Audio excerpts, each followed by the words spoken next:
युद्ध रोकना हो या जलवायु बचानी हो, एक नाम हर बार सामने आता है, यूनाइटेड नेशन, संयुक्त राष्ट्र। नमस्कार दोस्तों, द भूपिस वर्ल्ड मेरे यूट्यूब चैनल में आपका स्वागत है। आज के वीडियो में हम बात करने वाले हैं दुनिया के सबसे बड़े अंतर्राष्ट्रीय संगठन की, जिसकी ज़रूरत दो बड़े बड़े विश्व युद्धों और भयंकर विनाश के बाद ऐसे संगठन की आवश्यकता पड़ी। संयुक्त राष्ट्र यूएन एक अंतर्राष्ट्रीय संगठन है जो दुनिया के देशों को एक साथ लाकर शांति बनाए रखने, विकास करने और सहयोग बढ़ाने का काम करता है। इसकी स्थापना 24 अक्टूबर 1945 को हुई थी, दूसरे विश्व युद्ध के बाद, ताकि भविष्य में बड़े बड़े युद्धों को रोका जा सके और भविष्य में ऐसा कोई भी युद्ध ना हो जो महाविनाशक बने। इस संस्था का पूर्ववर्ती नाम लीग ऑफ नेशंस था, जो 1919 में स्थापित हुई थी। संयुक्त राष्ट्र के 4 प्रमुख उद्देश्य हैं। पहला, ये दुनिया में शांति बनाए रखेगी। आप लोगों ने देखा होगा, जब भारत पाकिस्तान के बीच में युद्ध की स्थिति बनती है या फिर रसिया यूक्रेन के बीच में युद्ध होता है, तो यूनाइटेड नेशंस का नाम वहाँ पे आता है इन दोनों को शांति स्थापित करने के लिए। तो कहीं ना कहीं यूनाइटेड नेशंस का बड़ा रोल होता है। दुनिया के दो देशों के बीच में जब लड़ाई होती है तो उन दोनों के बीच में शांति स्थापित करने का रोल यूनाइटेड नेशंस का होता है।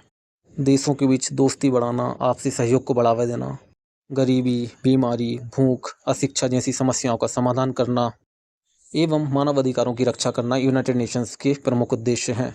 जब भी यूनाइटेड नेशंस के सदस्य देशों के बीच में कॉन्फ्लिक्ट्स होती है तो यूनाइटेड नेशन दोनों के बीच में शांति स्थापित करता है। वहीं इसके हेडक्वार्टर्स की बात करें तो यूनाइटेड स्टेट्स के न्यूयॉर्क शहर में इसका हेडक्वार्टर है। वह इसके रीजनल ऑफिसेस आपके जिनेवा स्विट्जरलैंड, वियना ऑस्ट्रेलिया और नैरोबी केन्या में भी इसके प्रमुख रीजनल ऑफिसेस हैं, जहां से इसका कार्य संचालित होता है। आपने एक चीज़ पे गौर किया होगा कि इसके हेडक्वार्टर्स और ऑफिसेस जहाँ जहाँ पे हैं, वहाँ पे युद्ध और कॉन्फ्लिक्ट्स के चांसेस उस लोकेशंस में बहुत कम हैं। संयुक्त राष्ट्र के सदस्य देशों की बात करें तो शुरुआत में केवल 51 देश ही इसके सदस्य थे, जिनमें से भारत इसके संस्थापक सदस्यों में से एक है। वर्तमान 2025 में संयुक्त राष्ट्र के 193 देश सदस्य हैं। संयुक्त राष्ट्र का नवीनतम सदस्य दक्षिणी सूडान है, जिसे 11 जुलाई 2011 को शामिल किया गया था।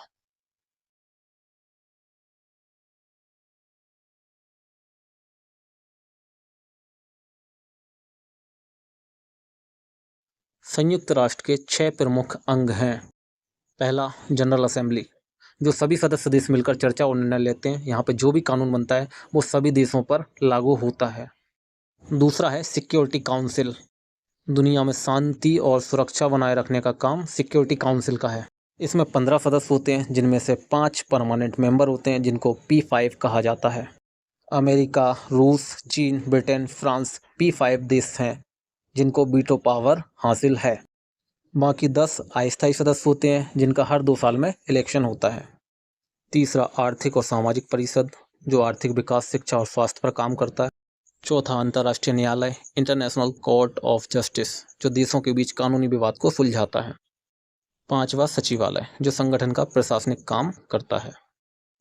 ट्रस्टीशिप काउंसिल स्टार्टिंग में था, लेकिन अब इसको हटा दिया गया, निष्क्रिय है। पहले ये उपनिवेशों को स्वतंत्र बनाने का कार्य करता था।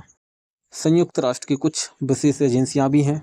WHO, विश्व स्वास्थ्य संगठन, यूनिसेफ, जो बच्चों के लिए काम करता है, यूनेस्को, शिक्षा, विज्ञान और संस्कृति के लिए काम करता है, FAO, खाद्य और कृषि के लिए काम करता है, ILO, अंतर्राष्ट्रीय श्रम संगठन है, और WFP, विश्व खाद्य कार्यक्रम। इन सभी संस्थाओं का अलग अलग काम है, अलग अलग रिपोर्ट्स ये संस्थाएं देती हैं और अलग अलग इंडेक्स ये संस्थाएं जारी करती हैं। हर संस्था की एक अलग वीडियो मैं आने वाले टाइम में अपने यूट्यूब चैनल पर बना के डालूंगा। इन्हीं संस्थाओं के माध्यम से यूएन पूरे विश्व में अपना कार्य सुचारू रूप से चला पा रहा है। यूएन से रिलेटेड कुछ क्वेश्चंस यूपीएससी परीक्षा में पूछे गए, उनको हम डिस्कस करते हैं। प्रश्न, संयुक्त राष्ट्र के संदर्भ में निम्नलिखित कथनों पर विचार कीजिए।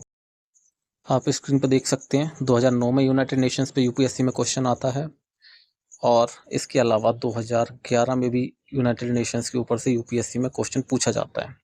तो ये टॉपिक यूपीएससी और पीएससी पॉइंट ऑफ व्यू से बहुत इंपॉर्टेंट है। यूनाइटेड नेशंस के ऊपर से मेंस में भी क्वेश्चंस पूछे जाते हैं। तो जुड़े रहिए द भूपिस वर्ल्ड मेरे यूट्यूब चैनल के साथ। अगर आपको वीडियो पसंद आता है और ऐसे ही नॉलेजेबल और भी वीडियो आप देखना चाहते हैं तो जुड़े रहिए मेरे साथ, मेरे चैनल को सब्सक्राइब कीजिएगा। मिलते हैं अगले वीडियो में अगले कुछ इंपॉर्टेंट टॉपिक्स के साथ, जो आपके एग्जाम्स में आपकी सहायता करेंगे। तब तक के लिए जय हिंद, जय भारत, शुभ रात्रि दोस्तों।